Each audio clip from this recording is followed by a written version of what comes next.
अस्सलाम वालेकुम किड्स। आज का जो पॉलिटिकल साइंस की हमारी सीरीज़ है उसका ऑलमोस्ट फोर्थ टॉपिक है। इससे पहले हम ओरिएंटेशन क्लास ले चुके हैं आप, एंड देन हमने प्लेटो एंड एरिस्टोटल को कवर किया, then Machiavelli, and last lecture में हमने सोशल कॉन्ट्रेक्चुअल फ़िलासफ़र्स कवर कर दिए हैं।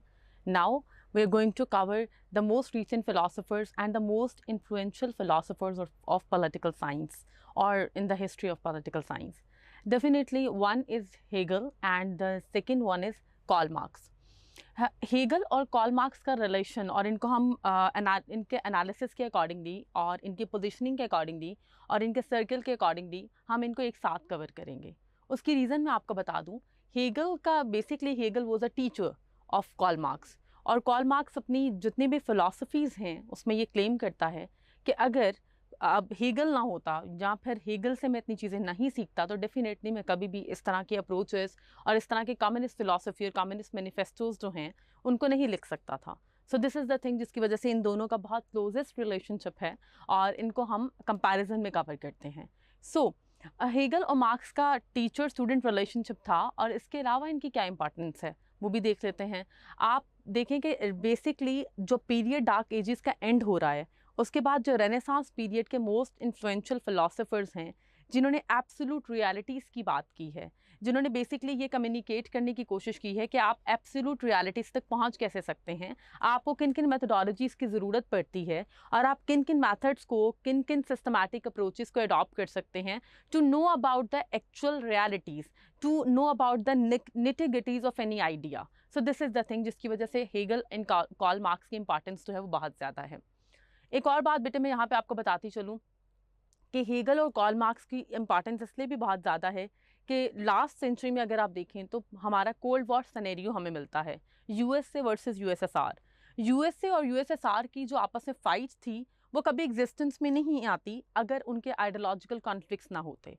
अब आइडियोलॉजिकल कॉन्फ्लिक्ट से क्या मुराद है? आइडियोलॉजिकल कॉन्फ्लिक्ट से मेरी मुराद ये है कैपिटलिज्म वर्सेस कम्युनिज्म थेरी। ये थेरीज क्या थी? ये किस तरह के आइडियोलॉजिकल कॉन्फ्लिक्ट्स थे जिन्होंने पूरी दुनिया को डिवाइड कर दिया था टू ब्लॉक्स के अंदर, जिसकी वजह से हम ये भी क्लेम करते हैं कि बायपोलैरिटी वर्ल्ड ऑर्डर था।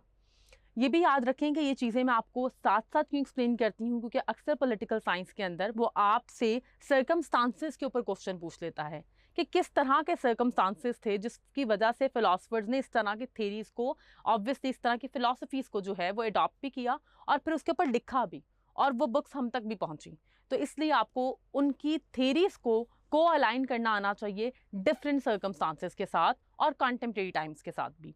इवन हेगल और कॉल मार्क्स दोनों की इंपॉर्टेंस कॉन्टेम्प्रेरी टाइम्स में भी बहुत ज़्यादा है, क्योंकि स्टिल कम्युनिस्ट और सोशलिस्ट कंट्रीज़ भी एग्जिस्ट कर रहे हैं और कैपिटलिस्ट कंट्रीज़ भी एग्जिस्ट कर रहे हैं। But at the same time अगर मैं हेगल की बात करूं तो कॉन्टेम्प्रेरी टाइम्स के अंदर भी बेसिकली हेगल के ऊपर रिलीजन का इम्पैक्ट बहुत ज़्यादा था। उसने बेसिकली रिलीजन को as a thought, as a mechanism use किया हर तरह की एब्सोल्यूट रियलिटी को डिकोड करने के लिए, every absolute reality.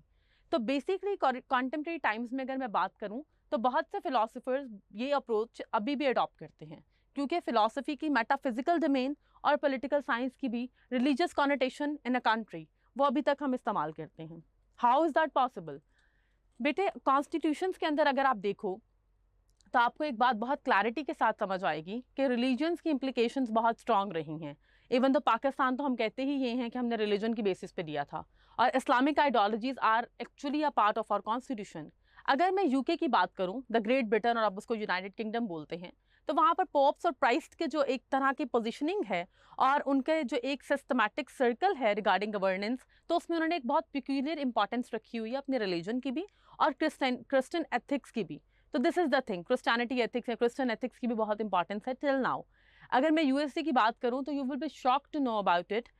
3 years back एक रिसर्च सेंटर है पीयू रिसर्च सेंटर ने ये स्टडी कंडक्ट की थी, and they claim about the fact कि अमेरिकन वो कंट्री है या अमेरिकन उस तरह की कॉम है जहाँ पर 70% people believe in the absolute reality of divine and religion at the same time. मतलब वो ऑर्थोडॉक्स क्रिश्चियंस भी हैं but they are orthodox liberal at the same time.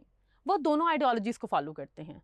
तो दिस इज़ वाई रिलीजन के थ्रू आप किस तरह से एब्सोल्यूट रियलिटी को डिकोड करते हो ये हमें हेगल ने बताया, और फिर कॉल मार्क्स ने हमें ये एक्सप्लेनेशन दी कि एक्चुअली इकोनॉमिक्स वगैरह के थ्रू किस तरह से एक्सप्लॉइट किया जा रहा है आपकी पुअर क्लास को, आपकी प्रोलेटरिएट क्लास को, किस तरह से सब्जुगेशन की जाती है, किस तरह से जब से जो वर्ल्ड जो है जब से एग्जिस्टेंस में आई है टिल नाउ कैसे सब्जुगेट किया जा रहा है क्लासेस को, और किस तरह से आपके रिच जो है वो आपकी पुअर की एक्सप्लॉइटेशन करते हैं। इसके अलावा अगर मैं आपको मेजर एक ओवरव्यू दूं तो हेगल और कॉल मार्क्स तो कॉन्शियसनेस के ऊपर इतनी डिबेट नहीं करता, लेकिन हेगल वॉज द वन जिसके ऊपर मैं ये मानती हूँ कि सोशल कॉन्ट्रेक्चुअल फिलोसफर्स का थोड़ा बहुत इन्फ्लुएंस था। दैट इज़ वाई उसने ह्यूमन कॉन्शियसनेस के ऊपर भी थेरीज दी और उसके ऊपर भी डिबेट की है कि ह्यूमन कॉन्शियसनेस को रिफाइन किस तरह किया जा सकता है, ह्यूमन कॉन्शियसनेस के क्या क्या प्रोसीजर्स हो सकते हैं, उसको आप डिकोड कैसे कर सकते हो in real life, human consciousness को आप किस तरह से रिफाइन करके अपने आइडियाज़ को इतना ग्रूम करते हैं कि आप उन आइडियाज़ को बेसिकली दूसरे ह्यूमन बींग्स तक भी पहुंचा सकते हैं, और वो आइडियाज़ इतने फिट इन होते हैं वर्ल्ड के अंदर कि दूसरे ह्यूमन बींग्स भी उनको उसी तरह सुनते हैं जैसे आपने एज्यूम किया होता है। तो दिस इज़ द थिंग, और ये सारे स्ट्रक्चर्स हैं। इसके अलावा भी हेगल ने स्टेट के ऊपर और डायलेक्टिकल अप्रोचेस वगैरह की थेरीज दी जिसको हम फर्दर डिस्कस करेंगे in our lecture. Let's begin. So basically अगर मैं स्टार्ट से आपको बताऊं तो जॉर्ज विलियम एरिचल हेगल इसका नाम है, and he born in 1770 and he died in 1831। We learn from history that we do not learn from history. Basically अगर मैं बताऊं आपको तो we learn from history but we do not learn from history. इस पूरी line को अगर आप समझ जाओ तो definitely you are going to understand the whole philosophy of Hegel. बेटा हम अक्सर सुनते हैं man never learn from history, हम अक्सर ये कोटेशन सुनते हैं, अक्सर अखबारात में पढ़ते हैं, बट हम इसको बस ओवरव्यू देकर या ओवरसी कर जाते हैं, हम इसको इतना बॉदर नहीं करते। बट इसका मतलब क्या है? हेगल हमेशा कहता था कि इंसान अगर हिस्टोरिकल मिस्टेक से चीज़ें लर्न कर ले तो आप कभी भी स्टेगनेंट रियलिटीज़ या स्टेगनेंट होके नहीं रह जाएंगे। उसका कहना ये था पास्ट 2000 और 3000 ईयर से जो ये डिबेट चल रही है खुदा है या नहीं है, कायनात किस तरह से बनी है, बहुत से लोग इनके फाइनल डिसीजंस तक भी पहुंचे हैं, लेकिन अगेन इन एवरी सेंचुरी फिर कुछ फिलोसफर्स होते हैं जो इसकी निटिगिटीज में जाते हैं और अगेन जीरो से स्टार्ट करते हैं कि ये रियलिटी क्या है। पहली बात। दूसरी बात, आपने बहुत ब्लडशेड किया, आपने वॉरिज्म किया, आपने टेरिटोरियल एक्सपेंशनिज्म किया, लेकिन ये सारी चीज़ें आप सेंचुरीज तक करते रहे। 1500 to 1800 ईयर्स तक ह्यूमन बींग्स इसी आइडियोलॉजी को फॉलो करते रहे। इवेंचुअली 20th सेंचुरी में जाके you people got to know about the fact कि ग्लोबलाइजेशन जैसा जॉनरा भी हो सकता है, हम को एग्जिस्ट भी कर सकते हैं, सारी रियलिटीज सारी नेशंस जो हैं वो आपस में कॉपरेशन के साथ भी रह सकते हैं। So it took almost 2000 years obviously to conclude that simple idea of cooperation. So that means कि हम हिस्ट्री से बहुत मुश्किल से सीखते हैं। Then if I talk about the personal experiences of everyone, बहुत से इंटेलेक्चुअल्स होते हैं जो अपने एक्सपीरियंसेस को प्रमोट करते हैं, जो बताते हैं कि लाइफ में इन डिसीजंस को अगर आप लोगे तो उसका आउटकम ये होगा, उसका एंड प्रोडक्ट ये होगा। बट स्टिल एक बहुत कॉमन जॉनरा है कि हर इंसान अपना पर्सनल एक्सपीरियंस करके चीज़ें लर्न करना चाहता है। हम नहीं देखते कि हमारे पेरेंट्स ने जो चीज़ें लर्न की हैं शायद उन्हें अपने एक्सपीरियंसेस से की हों और शायद वो यूनिवर्सल रियलिटीज़ हों। हम हमेशा यही क्लेम करते हैं कि वी नीड और ऑन प्राइवेट एक्सपीरियंसेस, और हमने अक्सर अपनी लाइफ में वही गलतियां दोहराते हैं जो कहीं ना कहीं हमारी ओल्डर जनरेशन्स कर चुकी होती हैं। तो हेगल का मानना ये था कि इंसान के पास क्योंकि अकल है, खुदा ने या डिवाइन रियलिटी ने उसको बेसिकली रीज़न, लॉजिक और रैशनैलिटी से नवाजा है, बट वो रीज़न, रैशनैलिटी और लॉजिक को हमेशा इस्तेमाल करता है इस पर्सपेक्टिव के लिए कि क्या ये रियलिटी एब्सोल्यूट है या नहीं, क्या जो मुझे बताया जा रहा है वो यूनिवर्सल ट्रूथ है या नहीं, और अगर है तो किस तरह है। Let's give it a shot, let's give it a personal experience. अगर उसका आउटकम और एंड प्रोडक्ट सेम हुआ तो आई विल रियलाइज कि ऐसे ही होती है चीज़ें, अदरवाइज आई वांट। तो ये जो चीज़ है ये आपको हर जगह नज़र आती है। अक्सर आप देखिए फॉरेन पॉलिसी के अंदर बहुत कॉमन मिस्टेक होती है कि जब भी आपकी फॉरेन पॉलिसी न्यूट्रलिटी प्रिंसिपल पे बेस नहीं करती, आप बहुत डेवलप कंट्रीज़ के अंदर या बहुत डेवलप कंट्रीज़ के आगे पपेट स्टेट की तरह काम करते हो, तो eventually you collapse, you become a very poor, very underrated state. But आप ये देखो कि वर्ल्ड के अंदर हर स्टेट ने ये मिस्टेक करके सीखा है। हर स्टेट एक टाइम पर अंडर डेवलपिंग स्टेट थी, हर स्टेट ने एक टाइम पे मिस्टेक की है, हर स्टेट ने 1940s के बाद कहीं ना कहीं अपनी न्यूट्रलिटी प्रिंसिपल को कॉम्प्रोमाइज किया है in the hands of stronger powers, USSR versus USA. और एक टाइम लगा उनको ये लर्न करने में और ये सीखने में कि एवेंचुअली फॉरेन पॉलिसी की इंडिपेंडेंस कितनी ज़रूरी है, आपके डिसीजंस किस तरह से इफेक्ट करते हैं आपकी पूरी नेशन को। तो एवेंचुअली इसका मतलब ये है कि हिस्ट्री से हम नहीं सीखते, हम अपने एक्सपीरियंसेस करके कुछ आर्टिकुलेशन करते हैं, कुछ कॉन्क्लूजन्स को चार्ट आउट करते हैं और फिर उसके अकॉर्डिंगली अपनी लाइफ स्पेंड करते हैं। And it's not about the individuals only, it's about the governmental structures, it's about the political systems, it's about the nation realities as well. That means कि individual से अगर आप शुरू हो जाएं बच्चों और ग्रुप्स तक जाएं, विलेजेस, सोसाइटी, स्टेट्स, एम्पायर्स, सब इसी तरह के क्रोनोलॉजिकल ऑर्डर में हिस्ट्री से नहीं सीखते, बल्कि अपने कुछ नए एक्सपीरियंसेस के थ्रू कुछ न्यू जॉनरास को चार्ट आउट करते हैं। तो हेगल का मानना ये था कि इस वजह से आपने बहुत से एब्सोल्यूट आइडियाज को वीक कर दिया है, आप इसीलिए बहुत से एब्सोल्यूट आइडियाज तक नहीं पहुंच पाए। ऑब्वियसली दुनिया को बने इतना अरसा हो गया उसके बावजूद। क्लियर है? उसके बाद अगर नेक्स्ट पॉइंट देखा जाए, Hegel among all western philosophers is one of the most difficult to understand. अच्छा, ये वाली स्टेटमेंट आपको कंफ्यूज क्यों करेगी वो मैं बता देती हूँ। Why it is very difficult to understand him? Because he is the one who basically articulate the political structures with the intermingling of religious realities. इसको अंडरस्टैंड करना इसलिए मुश्किल है बेटा कि इससे पहले के जितने भी फिलोसोफर्स थे वो बेसिकली क्लेम कर रहे थे कि आप रिलीजन को एक सेपरेट इंस्टीट्यूशन के तौर पे ट्रीट करें और आप पॉलिटिक्स को एक सेपरेट इंस्टीट्यूशन के तौर पे ट्रीट करें। आप मिस्टिसिज्म को, जिसको हम कहते हैं मिस्टिसिज्म, वली टाइप लोग जो होते हैं, वो जो सूफियाना एक कलाम होता है उसको एक अलग डोमेन में ट्रीट करें, राइट? और आप जो अपनी रेवोल्यूशन वगैरह वाले कॉन्सेप्ट्स हैं उनको एक अलग डोमेन में डील करें। हेगल वाज द वन जिसने ये आर्टिकुलेट किया कि पॉलिटिकल स्ट्रक्चर्स, आपकी मिस्टिक रियलिटीज, आपकी मेटाफिजिकल रियलिटीज, सब कुछ सेम टाइम पर आपके माइंड में, आपके कॉन्शियसनेस में एग्जिस्ट करती हैं। तो आपको इन सारे जॉनरास को को अलाइन करके, को रिलेट करके एक्सप्लेन करना चाहिए। उसका मानना ये था कि कोई भी इंस्टीट्यूशन दूसरे से सेपरेट नहीं है, हर इंस्टीट्यूशन का इन्फ्लुएंस दूसरे इंस्टीट्यूशन पर है। That is why he used to claim, और उसने बेसिकली अपनी थेरीज और फिलोसफीज भी इसी तरह प्रमोट की हैं और प्रोपेगेट की हैं कि उसने सबको को अलाइन किया है, जिसकी वजह से लोगों के लिए उसको अंडरस्टैंड करना बहुत मुश्किल था, क्योंकि सेकुलरिज्म के बगैर आप डेमोक्रेसी तक नहीं आ सकते थे। सेकुलरिज्म को आप प्रमोट ना करते तो डेफिनेटली फिर रिलीजियस पावर्स बहुत ज़्यादा पावर गेन कर लेती। तो ये सारे कॉन्सेप्ट से जिसकी वजह से बहुत से लोग सिवियरली क्रिटिसाइज भी करते हैं हेगल की फिलोसफीज को। Hegel was influenced by mysticism. Mysticism की जहाँ तक बात है बच्चों, मैं आपको ऑलरेडी बता चुकी हूँ, मिस्टिसिज्म जो है वो कहते हैं सूफियाना कलाम या सूफी होना किसी का। सूफी एक ऐसा इंसान या एक ऐसा पर्सन है, ये एक ऐसी आइडियोलॉजी है जो आपको मेटाफिजिकल रियलिटी तक पहुंचने में हेल्प करती है। And now what is the metaphysical realities? बेटे वो तमाम तरह चीज़ें जो बहुत पैरानॉर्मल हैं, which are not being felt by a normal human being, which are basically beyond our 5 senses, वो आपके 5 सेंसेस के बियॉन्ड होती हैं। दैट इज व्हाई मिस्टिसिज्म से जो है वो हेगल बहुत ज़्यादा इन्फ्लुएंस था। And again why is that? Because Hegel जो है बेटे वो बहुत ज़्यादा इन्फ्लुएंस था क्रिश्चियनिटी से। वो प्योर ऑर्थोडॉक्स क्रिश्चियन था, जिसको कैथोलिक या प्रोटेस्टेंट कह सकते हैं, प्योर कैथोलिक था वो। और ही क्लेम दैट कि दुनिया में जितने भी स्ट्रक्चर्स हैं, आप वो पॉलिटिकल स्ट्रक्चर्स हों, वो मिस्टिसिज्म के हों, वो आइडलिज्म के हों, वो सब के सब जो है क्रॉस साइन पे बेस कर रहे हैं। उसका हमेशा से मानना था कि दुनिया में हर रियलिटी के 3 एंगल्स हैं, राइट? अगर वो 3 एंगल्स आपको पता है तो everything is clear and absolute, state and this one. तो ये 3 एंगल्स बनते हैं। वो हमेशा क्लेम करता था कि हर चीज़ को आप इन्हीं ट्रिनिटी के कॉन्सेप्ट पे देखा करें तो हर चीज़ का सोल्यूशन मिल जाएगा। And why is that so? क्योंकि आपको पता है हर साइन की एक सिंबॉलिक इंपॉर्टेंस होती है हर रिलीजन के अंदर। जिस तरह उनके यहाँ क्रॉस साइन की बहुत है, हमारे यहाँ कुरान और सुन्नत वगैरह की बहुत इंपॉर्टेंस है। Same is the case with Buddhist, उनके पास और बड़ी इंपॉर्टेंस है कुछ सिंबॉलिक उनके रिलीजियस प्लेसेस की। या आप देख लें सिक्स के लिए करतारपुर वगैरह बहुत इंपॉर्टेंट है।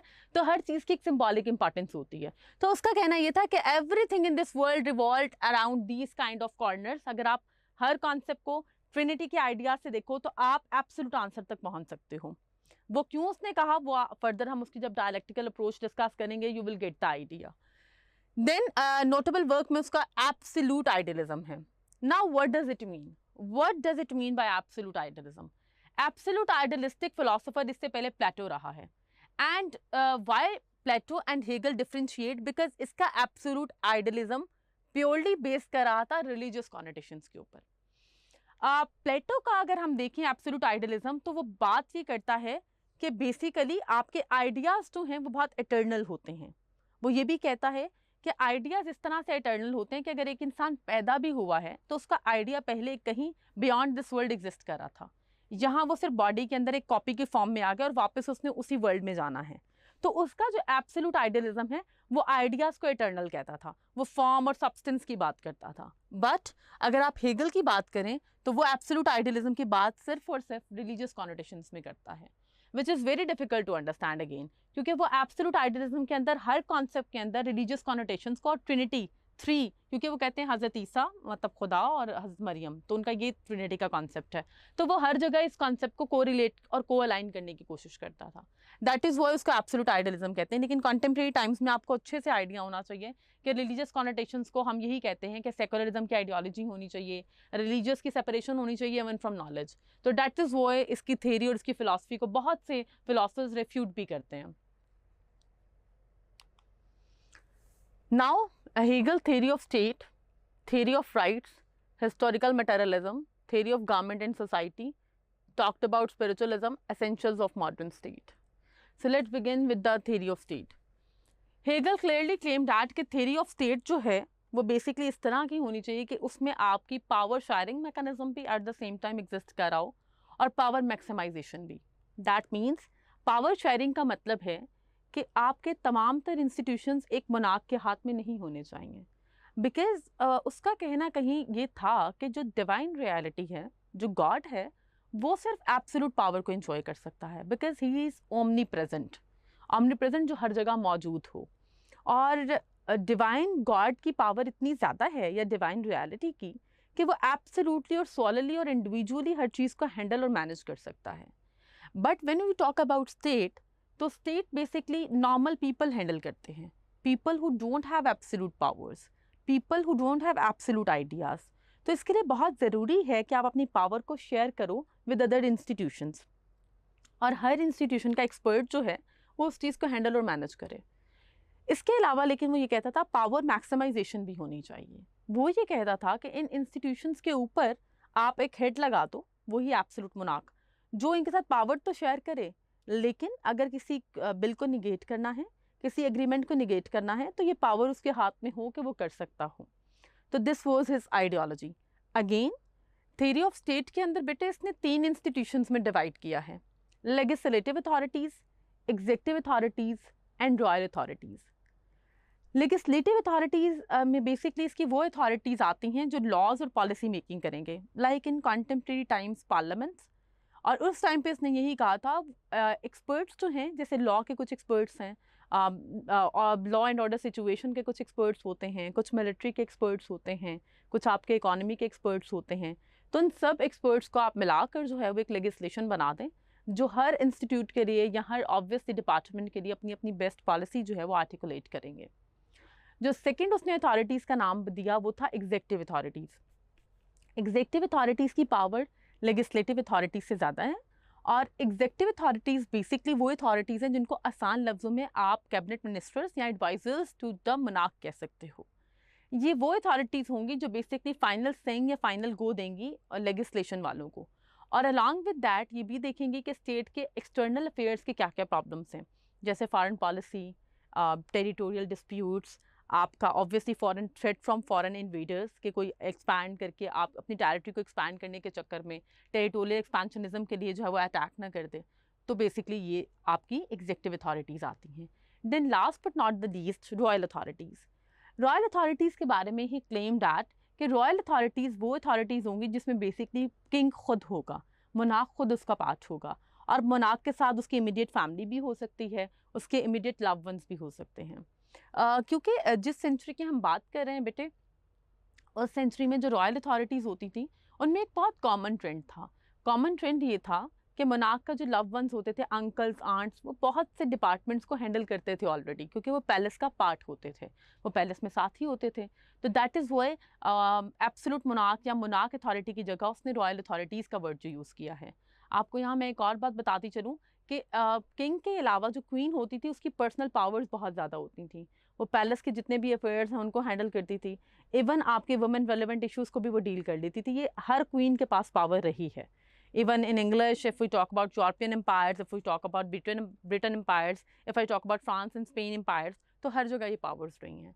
और यहाँ पर अगर आप एक और चीज़ को निटिगिटी में देखो तो इसने यहाँ पर भी 3 डिपार्टमेंट्स ही बताए हैं on the concept of Trinity. जहाँ पर गॉड है वहाँ पर इसने रॉयल अथॉरिटीज़ को रख दिया, ठीक है। जहाँ पर आपका बेसिकली हज़रत ईसा और हज़रत मरियम को हम कह रहे हैं, वहाँ पर इसने बेसिकली कहा legislative authorities and executive authorities. तो इसने इसके भी 3 ही एंगल्स बताए बेसिकली। देन इसकी आती है बच्चों theory of rights. Now what does it mean, theory of rights से क्या मुराद है? बेटा थ्योरी ऑफ राइट्स के अंदर ना ऑब्वियसली इससे पहले क्योंकि सोशल कॉन्ट्रेक्चुअल फिलोसोफर्स गुजर चुके हैं और वो क्लेम कर चुके थे कि सिविल राइट्स जो हैं और natural rights are very important for the survival of civilians. तो इसने बेसिकली थ्योरी ऑफ राइट्स को इस तरह से चार्ट आउट किया था कि इसने यहाँ पर भी ट्रिनिटी का आइडिया यूज़ किया। इसने ट्रिनिटी के आइडिया में ये कहा कि 3 तरह के राइट्स हो सकते हैं। एक आपके होते हैं रिलीजन राइट्स, जिनको ये सबसे इंपॉर्टेंट राइट कहता था, क्योंकि मैं आपको जैसे कि पहले भी एक्सप्लेन कर चुकी हूँ, he was an Orthodox Christian. तो इसके लिए बेसिकली उस ऑर्थोडॉक्सी की वजह से रिलीजियस रिचुअल्स, रिलीजियस राइट्स बहुत इंपॉर्टेंट थे। सेकेंड नंबर पे जिन राइट्स को अलाइन करता है या रिलेट करता है, these are the individual rights. वो उनको इंडिविजुअल राइट्स का नाम देता है। इंडिविजुअल राइट्स के अंदर बेटे कौन कौन सा राइट आता है? राइट टू ऑक्यूपेशन, आप कौन सा फील्ड चूज करना चाहते हैं। राइट टू द एम्प्लॉयमेंट, आप कौन सी जॉब करना चाहते हैं। राइट टू इकोनॉमिक अफेयर्स, आपको क्या स्टेट जो है वो इतना प्रोवाइड कर रही है कि आप अपनी इकोनॉमिक्स को मैनेज कर पा रहे हो, ठीक है। राइट ऑफ चॉइस, आपकी पर्सनल चॉइसेस हैं, आप उसके अकॉर्डिंगली अपनी लाइफ गुजारना चाहते हैं एज एन इंडिविजुअल, तो वो राइट टू मैरिज वगैरह। तो ये सारे राइट्स बेसिकली इंडिविजुअल राइट्स में आते हैं। Last but not the least, privacy rights किसने बात की थी? प्राइवेसी राइट्स के बारे में इसका कहना ये था कि एक इंसान का एक प्राइवेट रिलेशनशिप भी होता है अपनी वाइफ के साथ, अपने फ्रेंड्स के साथ, तो उसमें स्टेट इंटरवीन नहीं कर सकती है। हो सकता है एक इंसान जो है फॉरेनर से या बाहर कहीं गया है, वो वहीं पे रहना चाहता है, वहाँ से वो कोई शादी करके आ गया, तो उस बंदी को या उस जो औरत है उसको भी आप सिटीजनशिप का राइट दें। और ये बेसिकली प्राइवेट मैटर है, लव हेट्रेड, तो इसमें स्टेट इंटरवीन नहीं कर सकती है। तो ये इसका अगेन ट्रिनिटी का ही आइडिया है। लेकिन इसने इसमें एक और बात की थी कि रिलीजियस राइट्स को स्नब नहीं कर सकती स्टेट, बट प्राइवेट और इंडिविजुअल राइट्स को क्रॉस किया जा सकता है, बाईपास किया जा सकता है, अगर आपको लगे कि स्टेट सिक्योरिटी हिंड्रेंस पे है। अगर आपको लगे कि रॉयल अथॉरिटीज़ को इससे कोई थ्रेट है, तो बेसिकली आप किसी भी इंसान, किसी भी सिविलियन के इंडिविजुअल और प्राइवेट राइट्स को स्नब कर सकते हैं, लेकिन रिलीजियस राइट्स जो हैं वो उसकी सिक्योर्ड रहने दें, क्योंकि वो उसका और गॉड का रिलेशनशिप है। लेकिन अगर कहीं और आपको लगता है स्टेट इंटेलिजेंस कॉम्प्रोमाइज हो रही है, स्टेट को किसी तरह का भी पोटेंशियल थ्रेट है, तो स्टेट बेसिकली इंडिविजुअल और प्राइवेट राइट्स को जो है वो कैंसिल कर सकती है, but in the case of threat only. तो यहाँ पर अगर आप एक चीज़ नोटिस करो तो उसने थ्योरी ऑफ राइट्स के अंदर भी बेटा ट्रिनिटी के आइडिया को फॉलो किया है। सबसे इंपॉर्टेंट राइट्स यहाँ पे वो रिलीजियस राइट्स को कह रहा है, सेकेंड नंबर पे वो आपको क्लेम कर रहा है basically individual and private rights. तो पहले आइडिया में भी ट्रिनिटी का कॉन्सेप्ट जो है फॉलो हुआ है, और दूसरे आइडिया के अंदर भी ट्रिनिटी का कॉन्सेप्ट फॉलो हुआ है। Now historical materialism. Historical materialism का आइडिया इसलिए इंपॉर्टेंट नहीं है, वो हम कार्ल मार्क्स में डिटेल में पढ़ेंगे। And why is that so? Because historical materialism जो है उसको बहुत पीक पर पहुंचाने वाला कार्ल मार्क्स था। इसने सिर्फ इसमें डायलेक्टिकल अप्रोच वगैरह का आइडिया दिया था। Then theory of government and sovereignty. Theory of government और सॉवरेनिटी को लेकर उसका व्यू क्या था? गवर्नमेंट की जहाँ तक बात है बेटे, तो मैं आपको थ्योरी ऑफ स्टेट में डिस्कस कर चुकी हूँ। गवर्नमेंट के अंदर आप अगेन यहाँ पे एक्सप्लेन करोगे कि बेसिकली वो लेजिस्लेटिव अथॉरिटीज़ की भी बात कर रहा है और वो रॉयल अथॉरिटीज़ की भी बात कर रहा है। सॉवरेनिटी होती है कि खुद मुख्तारी किसके पास होगी, तो आपने सॉवरेनिटी के आइडिया में बेटा क्लियर कट बताना है कि वो एब्सोल्यूट मोनार्किज्म की ही बात कर रहा है, वो रॉयल अथॉरिटीज़ में बता रहा है कि मोनार्क की पावर्स जो हैं वो सबसे ज़्यादा होंगी। फिर ही टॉक्ड अबाउट स्पिरिचुअलिज्म, इसके बारे में देख लेते हैं। स्पिरिचुअलिज्म के बारे में उसने क्या बात की थी वो देख लेते हैं। जैसे कि मैं आपको ऑलरेडी बता चुकी हूँ, he was from the domain of mysticism. तो उसने स्पिरिचुअलिटी के बारे में ये कहा था कि जब जब इंसान ने डिवाइन रियलिटी को निगेट करने की कोशिश की है, जब जब जैसे जैसे जहाँ जहाँ वहाँ उसको इवेंचुअली जो है वो रिलीजन पे अपनी डिपेंडेंसी शो करनी पड़ी है to know about the absolute reality और to know about the absolute truth. इसकी बहुत बेसिक एग्जांपल मैं आपको कोट करूंगी जो कि आप बचपन से सुनते आ रहे हो कि जब एक टेबल जो है वो खुद से नहीं बन सकती है तो आप हाउ यू कैन क्लेम कि बिग बैंग थ्योरी से पूरी वर्ल्ड जो है वो एग्जिस्टेंस में आ गई। और इतना ऑर्गेनाइज सिस्टम है कि दिन से पहले रात नहीं होती, रात से पहले दिन नहीं, और पूरा सिस्टमैटिक मेथड जो है वो पिछले कई सालों से इसी तरह चल रहा है। पहली बात। दूसरी बात स्पिरिचुअलिटी के बारे में उसकी ये थी कि जब आप अपनी अपनी जितने भी आइडियाज को रिफाइन करते जाते हो, आप वर्ल्डली नॉलेज जितना ज़्यादा एक्वायर करते हो, आप जितना ज़्यादा ऑब्जर्व करते हो एम्पिरिकल नॉलेज को, उतना ज़्यादा आप डिवाइन रियलिटी के क्लोज आते जाते हो। उसकी रीज़न ये है कि आप over the period of time, क्योंकि इंसान के अंदर एक स्पिरिचुअल सोल मौजूद है, तो over the period of time आप ये रियलाइज करते हो कि पूरी कायनात के अंदर ना there is some mystery, there is something unknown, there is something very absolute जिस तक इंसान नहीं पहुंच सकता। तो वो कहते हैं वो चीज़ एक बड़ी डिफ्रेंसिएशन करती है। फिर उसका कॉन्सेप्ट बेटा ड्रीम्स और रेवोल्यूशन के बारे में था कि ख्वाब जो हैं उनको आज तक ऑब्वियसली उस ज़माने तक साइकेट्रिस्ट वगैरह की डोमेन इतनी इंपॉर्टेंट नहीं थी, तो ये जो ख्वाब आते हैं या कोई रेवोल्यूशन होती है और फिर आपकी एक्चुअल लाइफ में वही चीज़ एज इट इज़ हो जाती है, तो ये सारी चीज़ें कौन कर रहा है? ऐसा तो नहीं हो सकता सोते में आपकी सोल जो है वो 2 सोल्स में डिवाइड हो जाती है और एक सोल आपको फ्यूचर बता दे और एक आप एग्जिस्ट करते रहो। तो there is something very spiritual. फिर वो कहता था कि पूरे फिलोसोफर्स ने ये डोमेन कवर कर ली कि पॉलिटिकल पर्सन क्या होता है, सोशल एनिमल किस तरह है इंसान, इंसान कैसे इंडिविजुअली सर्वाइव नहीं कर सकता है, इंसान को कैसे एक मनाक की ज़रूरत है या किस तरह इंसान को पॉलिटिकल राइट्स की ज़रूरत है सर्वाइवल के लिए। बट उसने कहा कि जो मेजर डोमेन है मेटाफिजिक्स की, जो आपकी एक स्पिरिचुअल बीइंग है, उसको बहुत अरसे तक फिलोसफर्स इग्नोर करते रहे हैं। और स्पिरिचुअल बीइंग क्यों ज़रूरी है? क्योंकि उसका कहना ये था कि आपकी पूरी डोमेन्स जो आप एथिक्स की, कोड ऑफ लाइफ की और पॉलिटिकल सिस्टम्स की बता रहे हो, वो इवेंचुअली जाकर एक ही आइडिया से कोअलाइन करते हैं, दैट इज़ रिलीजन। रिलीजन ने आपको सबसे पहले एक पूरा सिस्टम दिया है लाइफ का। किसी भी रिलीजन को आप उठा के देख लो तो उसमें आपको एक बात बहुत कॉमन मिलेगी, दैट इज़ ह्यूमन राइट्स। आप बुद्धाइज्म को देख लो, आप क्रिस्टियनिटी को देख लो, आप मुस्लिम्स को देख लो, आप इवन एथिस्ट को देख लो जिनका कोई they claim we are a religious, we don't believe in any kind of religion, but उनका भी एक रिलीजन है और वो है ह्यूमैनिटेरियन रिलीजन। वो भी ह्यूमन राइट्स को प्रोटेक्ट एंड प्रिवेल करने की बात करते हैं। तो वो कहता है कोई ऐसा इंसान भी जो बिल्कुल खुदा को नहीं मान रहा, वो भी ये क्लेम कर रहा है कि मुझे एथिकल और मॉरल वैल्यूज़ को हाई स्टैंडर्ड पे लेके जाना है ताकि मैं किसी दूसरे इंसान को तकलीफ ना पहुंचाऊं। तो उसका कहना ये था कि there is something spiritual in every human being. वो इसका कोई स्पिरिट है, कोई उसकी गुडविल है, कोई गुड क्वालिटीज़ हैं, ठीक है, कोई डिवाइन क्वालिटीज़ उसके अंदर एग्जिस्ट कर रही हैं। तो उसने कहा आप लोगों ने ये तो देख लिया कि human being is a social animal, political animal, और उसके प्राइवेसी राइट्स की बात आपने कर ली, लेकिन आपने आज तक ये नहीं सोचा कि he is also a spiritual animal. और उसकी कॉन्टेम्प्रेरी टाइम्स में एग्जाम्पल ये है बेटा कि पोस्ट कोल्ड वर्ल्ड वॉर 2 के सिनेरियो के बाद अगर आप देखो तो जर्मनी वगैरह में चर्चेस को बंद कर दिया गया था, क्योंकि उनका मानना ये था कि अगर सेकुलरिज्म होता तो हमारा इतना क्राइसिस आता ही नहीं। बट अगेन 21st सेंचुरी के आने के बाद, स्पेशली 2010 के बाद, वहाँ पर एक वेव आई है जिसको रिलीजियस वेव कहते हैं, और वहाँ पर चर्चेस वगैरह को दोबारा ओपन किया गया, क्योंकि इतनी ज़्यादा सक्सेस और हर चीज़ के बाद भी people are still committing suicide, they are not satisfied from their lives. हर तरह की फैसिलिटी है, गवर्नमेंट हर तरह से सपोर्ट करिए, but still they are lacking in something. तो उनके बाद से रिसर्चर्स का अब क्लेम करना ये है कि दे नीड सम गॉड, इनको कोई ऐसी सुपीरियर पावर चाहिए जिसके सामने सिर्फ ये जाकर अपनी एक बिलीव को स्ट्रॉन्ग कर सकें। तो ये ह्यूमन नेचर में अब जाकर 21st सेंचुरी में लोग ये बिलीव करें कि yes, man is a social animal, he is a political animal, but at the same time he is a spiritual animal and he needs some spirit to believe in. और ये बात जो है हेगल ने basically कर दी थी आपकी 17th century के अंदर ही। तो दिस इज द थिंग जिसको वो क्लेम करता है कि इंसान को आप उसकी हर रियलिटी के साथ एक स्पिरिचुअल रियलिटी के तौर पे और स्पिरिचुअल एंटिटी के तौर पे भी देखें। Then essentials of a modern state की अगर मैं बात करूं बेटे, तो मॉडर्न स्टेट सिस्टम के अंदर भी आपको जो चीज़ें नजर आती हैं उसमें आपका प्रेसिडेंट होता है या प्राइम मिनिस्टर होता है, और अलॉन्ग विद दैट आपको एग्जेक्टिव और पार्लियामेंट भी नजर आती है। तो बेसिकली ये चीज़, दूसरी एसेंशियल चीज़ जो मॉडर्न स्टेट सिस्टम की है बेटे, वो आपके रिलीजियस राइट्स को भी सिक्योर करते हैं, आपके प्राइवेट राइट्स को भी, और आपके इंडिविजुअल राइट्स तो बहुत इन डिटेल हैं जिनको हम फंडामेंटल राइट्स कहते हैं या बिल ऑफ राइट्स कहा जाता है। तो दिस इज द थिंग कि एसेंशियल्स ऑफ मॉडर्न स्टेट जो हैं वो हेगल ने बहुत पहले ही एलैबोरेट और एक्सप्लेन कर दिए थे, राइट।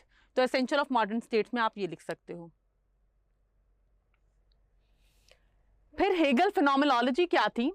दैट मीन्स कि हेगल ने किस तरह से कॉन्शियसनेस को एलैबोरेट किया है। उसने लाइफ में, हम अक्सर कहते हैं ना कि हर चीज़ की कोई कॉज होती है, कॉज होती है और फिर उसका इफेक्ट होता है। तो बेसिकली हेगल ने ये एक्सप्लेन करने की कोशिश की थी कि वर्ल्ड के अंदर हर तरह का फिनोमेना किस तरह एग्जिस्ट कर रहा है, ये फिनोमेना है तो क्यों है, कैसे है, हाउ इज दैट पॉसिबल। तो बेसिकली सबसे पहले उसने बात की थी subjective spirit of individual people. उसने कहा दो तरह के स्पिरिट्स होते हैं, मतलब दो तरह की स्पिरिचुअल पर्सनालिटीज आपकी प्रिवेल करती हैं। एक होता है आपका सब्जेक्टिव स्पिरिट और एक होता है आपका ऑब्जेक्टिव स्पिरिट। सब्जेक्टिव स्पिरिट में वो ये कहता है कि जो इंडिविजुअल पीपल होते हैं ना, वो अपने ऑन पे हर टीचर अलग, हर बंदा अलग जो है वो अपनी इंडिविजुअलिटी के अंदर रहकर स्पिरिचुअलिज्म को एक्सपीरियंस कर रहा होता है। जैसे हम सब की लाइफ में कोई ना कोई मौका, कोई ना कोई इवेंट, कोई ना कोई मोमेंट ऐसा आता है जिसमें हम रियलाइज करते हैं यस देयर इज गॉड, कोई खुदा तो है। तो वो कहते हैं जो सब्जेक्टिव स्पिरिट है ना, जब बहुत से लोग कॉमनैलिटी के साथ बिलीव करने लग जाते हैं इसके ऊपर, तो वो कन्वर्ट हो जाता है आपका ऑब्जेक्टिव स्पिरिट के अंदर। Objective spirit that emerge within the group consciousness और human communities, particularly laws, moralities, social ethics. वो कहता है जब आप फाइनली एक स्पिरिट में बिलीव रखते हो, like there is day after death, there is something, we are accountable by God, तो कहता है फिर आप क्या करते हो कि आप उसको ऑब्जेक्टिव स्पिरिट के अंदर, ऑब्जेक्टिव सोल के अंदर कन्वर्ट करते हो, जो कि आपकी ग्रुप कॉन्शियसनेस बनती है। ह्यूमन कम्युनिटीज के अंदर वो कहता है कि जो लॉज हैं, जिस तरह डिवाइन लॉज, किसी का कत्ल करना गुनाह है, उसके ऊपर बहुत बड़ी पनिशमेंट है। ये मर्डरिंग का कॉन्सेप्ट सबसे पहले तो आपको रिलीजन से मिला, इसी को आपने लॉ बना दिया। फिर चोरी करने की बात तो कुरान में 1400 साल पहले भी उसकी पनिशमेंट बताई गई है, आज आपने थेफ्ट के ऊपर लॉज बना दिए हैं। फिर रेप की पनिशमेंट जो है वो 1400 साल पहले बताई गई है, लेकिन आपने उसको लॉज में कन्वर्ट कर दिया है। फिर औरत के साथ जो एंटी हैरासमेंट लॉज और बिल्स हैं वो 1400 साल पहले कुरान में दिए गए हैं, आपने अब बिल पास किया है। तो क्या मैं ये कह सकती हूँ कि जो आपका ऑब्जेक्टिव स्पिरिट होता है, जो सब्जेक्टिव स्पिरिट ये होता है कि जैसे holy prophet peace be upon him, पहले वही सिर्फ बिलीवर थे कि खुदा है और मेरे पे वही आई है, उसके बाद आहिस्ता आहिस्ता आहिस्ता आहिस्ता पूरी कम्युनिटी बनी, मदीना स्टेट, मक्का, और फिर फाइनली विक्ट्री ऑफ मक्का के बाद इंटरनेशनलिज्म का कॉन्सेप्ट प्रिवेल हुआ। तो same is the case with every other religion. उसी से आपने लॉस को प्रमोट किया, morality and social ethics. Morality क्या होती है? Moral values, either you are a good citizen in the society or not. अगर आप बहुत ज़्यादा एग्रेसिव हों, बहुत ज़्यादा इगोइस्टिक हों, बहुत सेल्फ सेंटर्ड हों, तो लोग कहते हैं this person has no ethics, इसकी यार कोई मोरालिटीज़ ही नहीं है, इसको पता ही नहीं है how to survive in the group. ये होती है मोरालिटी जो आपको रिलीजन सिखाता है। How is that? Tolerance, patience, respect others, respect for the communication of others. जैसे कुरान में एक बहुत बड़ी बात है, दूसरे के खुदाओं को बुरा ना कहो ताकि वो तुम्हारे खुदाओं को बुरा ना कहें। बाइबल में भी इसी तरह है। गौतम बुद्ध जो बुद्धास के जो basically he is the head of that religion, उसने भी यही चीज़ प्रमोट की कि आप दूसरों की भूख को अपने ऊपर अप्लाई करके देखें कि आप कैसे सर्वाइव करेंगे। तो मोरालिटी है ना, बेसिकली स्पिरिचुअलिज्म सिखाया जा रहा है। और last but not the least social ethics. Social ethics के अंदर आपका नेबरहुड का आइडिया, ठीक है, आप किसी की प्रॉपर्टी को सब्जुगेट नहीं कर सकते, आप किसी की प्रॉपर्टी को एक्वायर नहीं कर सकते बाय हुक और बाय क्रुक, आप किसी को जो है वो बेजा, मतलब विदाउट एनी रीजन आप उसको किसी तरह का डेंजर नहीं पहुंचा सकते। तो ये सारी की सारी चीज़ें जो आ रही हैं वो बेटा ऑब्जेक्टिव स्पिरिट से आ रही हैं। और रिलीजन जो है वो इवेंचुअली ऑब्जेक्टिव स्पिरिट में जब कन्वर्ट होता है तो तभी आपकी ह्यूमन कम्युनिटीज़ जो हैं वो आइडियल सोसाइटीज़ में कन्वर्ट होती हैं।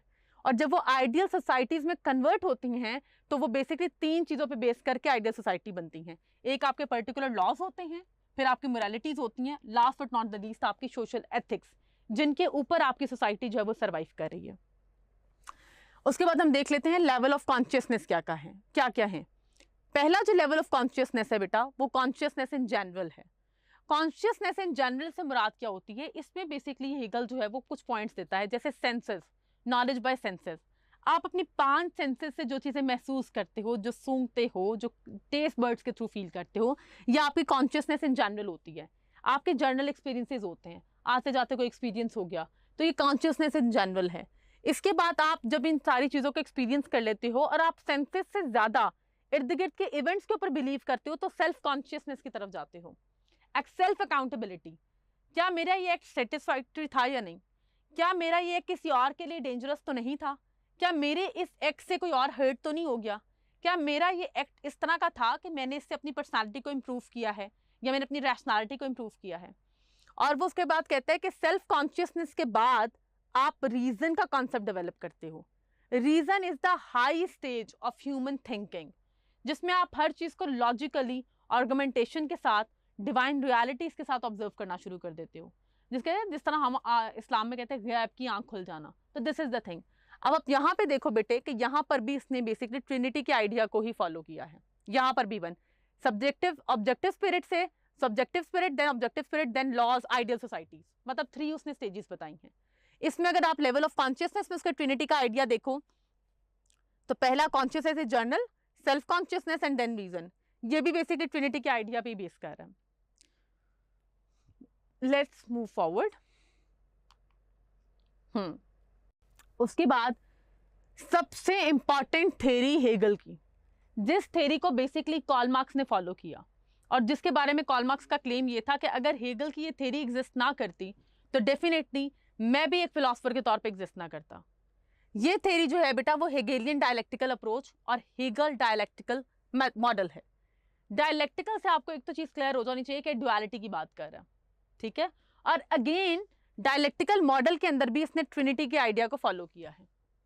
How is that possible? Basically वो कहता है कि कुछ प्री एग्जिस्टिंग आइडियाज होते हैं ह्यूमन कॉन्शियसनेस के, उसको थीसिस कहता है वो। फिर वो कहता है उस थीसिस की निगेशन होती है एंटी थीसिस, कोई काउंटर प्रोपोजिशंस आ जाती हैं। उसके बाद वो कहता है वही थीसिस एंटी थीसिस आप कंबाइन करके उनसे कोई एक अच्छी और रियलिटी, एक न्यू थीसिस बनाने की कोशिश करते हो, दैट इज सिंथेसिस। और फिर ये जो सिंथेसिस है ये आपका न्यू थीसिस बनता है। फिर इसी न्यू थीसिस के ऊपर एंटी थीसिस आता है, फिर इसी एंटी थीसिस के ऊपर सिंथेसिस बनता है, and this process goes on जब तक आप एब्सोल्यूट नॉलेज तक नहीं पहुंच जाते। अब इस मॉडल को हम हर तरह से ह्यूमन लाइफ पे अप्लाई कर सकते हैं। चाइल्डहुड से स्टार्ट करते हैं। बचपन में when you born parents called you, झूठ बोलोगे जबान काली हो जाएगी। बड़ा बेसिक फिनोमेना, मेरे साथ भी जिंदगी में हुआ है। आप झूठ बोलते हो और आप देखते हो कि नहीं यार ऐसा तो नहीं हुआ, और आप डेवलप कर लेते हो एक सिंथेसिस के जो मेरी मॉम ने बताया that was not absolute reality, तो झूठ बोला जा सकता है अपने फायदे के लिए। देन आपने रिलीजन को स्टडी किया, कुरान को, आपके पीयर ग्रुप्स में आपको एहसास हुआ कि अगर मैं लाइज इतना बोलूंगा या मैं आई बिकम अ लायर, ये मेरा एक लेबल बन जाएगा, तो मुझे सच ही बोलना है, it's a very good ethics. तो उससे आपके एथिकल अप्रोच डेवलप हुई। इस एथिकल अप्रोच के बाद जो है आप एक प्रोफेशनल लाइफ में चले गए। प्रोफेशनल लाइफ में you came to realise the fact कि हमेशा सच बोलना भी ठीक नहीं होता, इट्स ऑल अबाउट बेनिफिट्स, और आपने किस तरह से अपने कॉलीग्स के साथ एक रिलेशनशिप को सर्वाइव करवाना है। तो then it become a new obviously thesis. Then state के ऊपर देख लेते हैं। बिगिनिंग के अंदर आपके क्या सीन था कि आप बहुत सेविज और बारबैरिक था इंसान। उसने रियलाइज किया कि इतना सेविज और बारबैरिक रहना ठीक नहीं है, तो उसने अपने लिए शेल्टर्स, फूड वगैरह को कुक करके खाना शुरू किया, एंड इवेंचुअली जो है उसने ग्रुप्स में रहना शुरू कर दिया। वही ग्रुप्स आपके कन्वर्ट होते हैं जनाब ट्राइब्स के अंदर, वही ट्राइब्स आपके फिर आ जाते हैं सोसाइटीज वगैरह के, और फिर आपके लॉज डेवलप हुए। ह्यूमन को एग्जिस्टेंस भी इसके ऊपर ही डिपेंड कर रही है। किस तरह से? स्टार्ट में अगर आप देखो तो सबसे पहले फ्रॉम द वेरी बिगनिंग तो नहीं पता था ना कि globalisation is the best form. Start में क्या था? वॉरिज्म की आइडियोलॉजी थी। वॉरिज्म की आइडियोलॉजी को रिप्लेस करके एम्पायर्स आई, बिगर एम्पायर्स। बिगर एम्पायर्स को रिप्लेस करने के लिए आ गई आपकी कॉलोनाइजेशन की थ्योरी, और उसमें आपने मदर स्टेट होती थी और कॉलोनी स्टेट होती थी। उसको निगेट करके मदर और कॉलोनी स्टेट को अगर मैं कहूं तो आपके पास एक और नया प्रपोजल आता है। वो क्या होता है? Mother state and colony state के बाद वाला जो काउंटर प्रोपोजिशन आपके पास आया वो ये था कि किस तरह से आप बेसिकली सर्वाइव कर सकते हो विदाउट वॉरिज्म। तो उसमें आपने क्या किया? डीकोलोनाइजेशन की थ्योरी दे दी। डीकोलोनाइज करने के बाद आपको एहसास हुआ कि we need some international structures जिसके अकॉर्डिंगली हम प्रॉपर्ली सर्वाइव कर सके। तो उसके बाद जो प्रपोजल आया that was international regimes. International regimes का अगर देखो एक और न्यू थीसिस के बाद एंटी थीसिस, तो उसमें रियलाइज किया गया कि international regimes are not enough, तो आपने वीटो पावर वगैरह दे दी, और उसके बाद आपने इक्वालिटी प्रिंसिपल को प्रमोट किया। तो इट गोज ऑन, लेकिन डायलेक्टिकल अप्रोच के ऊपर ही एक थीसिस होता है, देन एक एंटी थीसिस होता है, देन सिंथेसिस होता है। I hope it's clear. इसकी एक और एग्जांपल देख लीजिएगा, जैसे कि एजेंडा है सेंट्रलाइजेशन ऑफ पावर। एजेंडा ये है कि अपनी पावर को मैक्सिमाइज कैसे करना है। थीसिस आपने क्या डेवलप किया? Manufactured terrorist threat. आपने क्या किया? हिजबुल्लाह, अलकायदा, हमास, फतेह, TTP तहरीक तालिबान पाकिस्तान, डिफरेंट तरह के ऑर्गेनाइजेशंस उन्होंने बनाई ताकि आप टेररिस्ट थ्रेट को प्रमोट करो और लोगों की साइकी को जो है वो कंट्रोल कर सको। उसका एंटाथीसिस क्या आया? Repressive police state. एंटाथीसिस में स्टेट ने क्या किया? उन्होंने लॉ इन्फोर्समेंट एजेंसीज और पुलिस को बहुत ज़्यादा कर दिया। Frisk operation, stop and frisk operation, नाकाबंदी जिसको हम कहते हैं, ये स्टार्ट हो गया। और इसके सिंथेसिस क्या हुआ? उसके सिंथेसिस में ये हुआ कि आपने रिमूव कर दिए बहुत से फ्रीडम्स को। लोगों के जो नॉर्मल लाइफ में बहुत से फ्रीडम ऑफ मूवमेंट जिस तरह होता है, फ्रीडम ऑफ मूवमेंट होता है, freedom to freely go to any place होता है, फ्रीडम ऑफ टूरिज्म होता है, आपने वो निगेट कर दिया। आपने कहा नहीं, ये पॉसिबल नहीं है क्योंकि टेररिज्म का थ्रेट है। Transfer of power from the many to the few, आपने जो पावर की ट्रांसफर है वो मैनी से फ्यू तक कर दी, क्योंकि आपने टेररिस्ट ऑपरेशंस करने हैं। तो अगर आप मैक्सिमम लोगों के हाथ में पावर रहने दोगे तो definitely it's going to be a threat for the state. तो आपने उसको मिनिमाइज कर दिया। इसमें हुआ क्या? आपके जो इंडिविजुअल्स थे उनके सारे के सारे फ्रीडम्स नाब हो गए, और जिसकी वजह से सोसाइटी में मसलसल एक टेंशन क्रिएट हो गई। उसके बाद इसका एक अगर देखा जाए एंटाथीसिस क्या आया? एंटाथीसिस क्या आया? Revolt by the people. लोगों ने रिवॉल्ट करना शुरू किया एंड द डिमांड कि हमारे कुछ फ्रीडम्स हैं, हमारे कुछ राइट्स हैं, हमें वो वापस करें। We can not survive like this. उसका एक आपको फर्दर जो सिंथेसिस मिलता है, obviously government gives some rights to the people again. उसने क्या किया? दोबारा से कुछ फ्रीडम्स देना शुरू किए और कुछ लॉज बना दिए कि ठीक है, जिस फैमिली में आपको लगे कि जिस गाड़ी के अंदर कोई फैमिली जा रही है उसकी चेकिंग नहीं करनी, अगर औरत बैठी हो तो चेक, मतलब कुछ ना कुछ उन्होंने दिया ताकि जो आपकी पब्लिक है वो सेटिस्फाई हो।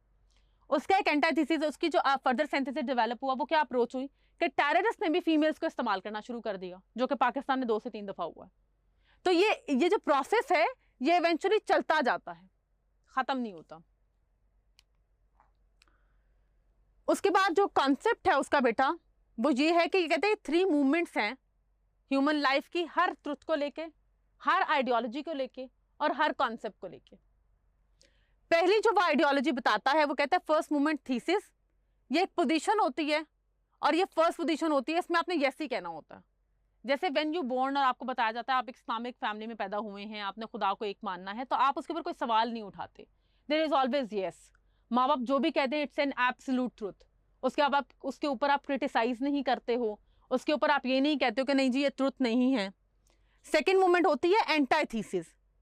इसके अंदर बेटा आप निगेशन करते हो, आप निगेशन भी करते हो और आप कॉन्ट्राडिक्ट भी करते हो, और आप इसमें मीडिएशन कर रहे होते हो कि जो मुझे बताया गया वो ठीक है या नहीं, मेरा अपना ऑब्जेक्टिव एक्सपीरियंस क्या कहता है, क्या मैं इस चीज को फॉलो करूं, अगर नहीं करूं तो क्यों नहीं करूं। ठीक है। और उसके बाद वो कहता है थर्ड मूवमेंट आती है सिंथेसिस की, जिसमें आप निगेशन ऑफ द निगेशन करते हो। दैट मीन्स एक तो आपने इसकी निगेशन की, फिर आपने इसकी भी निगेशन की, और फिर आपने कोई नया आइडिया डेवलप किया जो आपने अपने पर्सनल एक्सपीरियंस से डेवलप किया। But that idea is also not absolute, क्योंकि वो कहते हैं क्योंकि इंसान स्पिरिचुअल ह्यूमन बीइंग भी है तो वो मसलसल सच की तलाश में रहता है। लेकिन आप ये देख लो कि इसमें भी इसने ट्रिनिटी के आइडिया को ही फॉलो किया है, लाइक थीसिस, एंटाथीसिस एंड सिंथेसिस है वही 3 के इर्द गिर्द घूम रही उसकी फिलॉसफी। तो this is the whole philosophy of Hegel. इसके बाद हम एक वीडियो देखते हैं, उस वीडियो के थ्रू आपको फर्दर आइडिया होगा, क्योंकि उसमें वो बताएगा कि सीडलिंग प्रोसेस क्या है। उसके अंदर वो बताएगा कि बेसिकली किस तरह से एक्सप्लेन एंड एलैबोरेट करना है। तो वो वीडियो देखते हैं, उससे आपको फर्दर जो है वो हेल्प होगी हेगल को अंडरस्टैंड करने में। Let's begin with the video. Back for another edition of our daily whiteboard. In today's edition, I will sketch very briefly the key intuition of Hegel's dialectic. My aim here is to offer an alternative to the seemingly confusing and at times misleading interpretation of Georg Wilhelm Friedrich Hegel's dialectic. At the heart of the concept of Hegelian dialectic is the idea that every being or everything that exists is contradictory in itself. In other words, everything that exists contains within itself its own negation and the seeds for its own ineluctable destruction and transformation. Thus, for Hegel, the dialectic is the formal structure of reality. That is to say, the dialectic is the essence of everything that exists, material or immaterial. The idea of essence is particularly important in understanding Hegelian dialectic. This is because essence denotes the unity or identity of being throughout the actual process of change. This means that, for Hegel, the being at the end of the dialectical process is the same with the being at the beginning of the process. Hence, the being at the end of the dialectical process is simply the actualization of the same being that existed at the beginning of the process, but existed there as an idea. Consider, for instance, the way in which an architect actualizes the idea of a house. As we can see, before the house becomes an actual house, it has already existed in the mind of the architect as an idea. So, there was an idea of the house, that is, a plan of the house before it was actualized. The actual house, therefore, which is the end of the process, is the same with the idea of the house at the beginning of the process. It must be noted, however, that Hegel's concept of unity or identity is not a permanent substratum that defines being, but a process wherein everything copes with its inherent contradictions and unfolds itself as a result.